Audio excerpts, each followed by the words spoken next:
Aceh.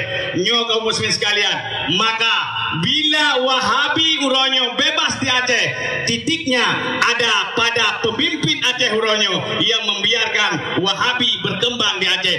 Artinya bila gubernur Aceh uronyo ditanda tangan untuk membubarkan Wahabi di Aceh, untuk melarang seluruh aktivitas Wahabi di Aceh, Wahabi tidak berani di Aceh. Tapi uronyo Wahabi berani di Aceh, dihina para ulama, dikun ulama pu yang galak-galak haji, ipegah ke ulama, manusia bodoh terhormat. Nyo kaum muslimin sekalian, dihina urang syik kita nyo. Pada hadis Rasulullah, man lam yahzan bimautil ulama, man lam yahzan bimautil ulama fa huwa munafiq.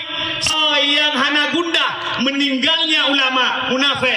Katruh wate meninggai hana gundah, munafik. Apalagi Wahabi diinginkan untuk mati ulama, yugalom sah mati.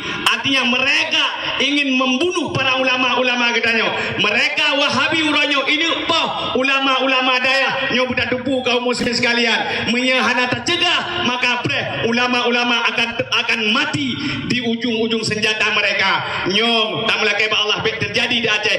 Maka hadir kitanya uronyo kaum muslimin sekalian untuk tak antisipasi hal-hal yang rupa agar di Aceh baik terjadi lagi di Irak, lagi di Syria, lagi di bagian negara-negara lain yang akan terjadi pertumpahan darah. Tetapi di Aceh tak melakai Allah baik terjadi pertumpahan darah, kasih pertumpahan darah antara RI dan GAM, baik pertumpahan darah ini sampai kerono. Nampakan Muhana? Nampakan Wahabi tak bubarkan di Aceh Muhana? Nampakan Wahabi tak bubarkan di Aceh Muhana? Nampakan Syiah tak ada di Aceh Muhana? Nampakan tak pegang ahli sunnah wal jamaah di Aceh Muhana? Yang biarkan Wahabi sama dengan Yahoo, yang biarkan Wahabi sama dengan Yahoo, yang biarkan Wahabi sama dengan Yahoo, gubernur biarkan Wahabi gubernur sama Yahoo. Takbir. Nyolon yang kun hana tanggung jawab dengan panitia. Nyolon yang kun hana tanggung jawab dengan panitia. Biar media ipasau. Silakan. Apabila gubernur kita tidak mau membubarkan Wahabi di Aceh, apabila gubernur kita tidak mau mengusir Wahabi, paham Wahabi dari Aceh, apabila gubernur kita tidak mau melarang Syiah di Aceh, apabila gubernur kita membuka pintu lebar meyakin tubul ini binteh-binteh keperah untuk aliran sesat di Aceh, maka gubernur sama dengan Wahabi.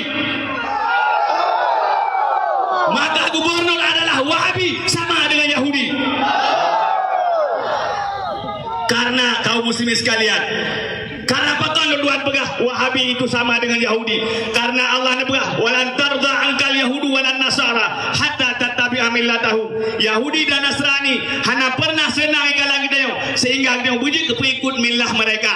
Uronyo Yahudi ini upah ulama, Nasrani pi ini upah ulama, ya Wahabi pi ini upah ulama. Nah sama buhana. Yahudi ini upah ulama, Yahudi anti ulama. Ulama waris Nabi, al ulama warasatul anbiya kata but. Ulama waris Nabi. Hana tuh Islam bagdanyo punya hana ulama. Maka uronyo yang penghina ulama adalah mereka-mereka yang tidak dinikahkan ibunya oleh ulama. Yang penghina ulama sama dengan anak yang hana dipenikah ya dengan male ula. Sama dengan anak ba. Yang penghina ulama anak ha. Kira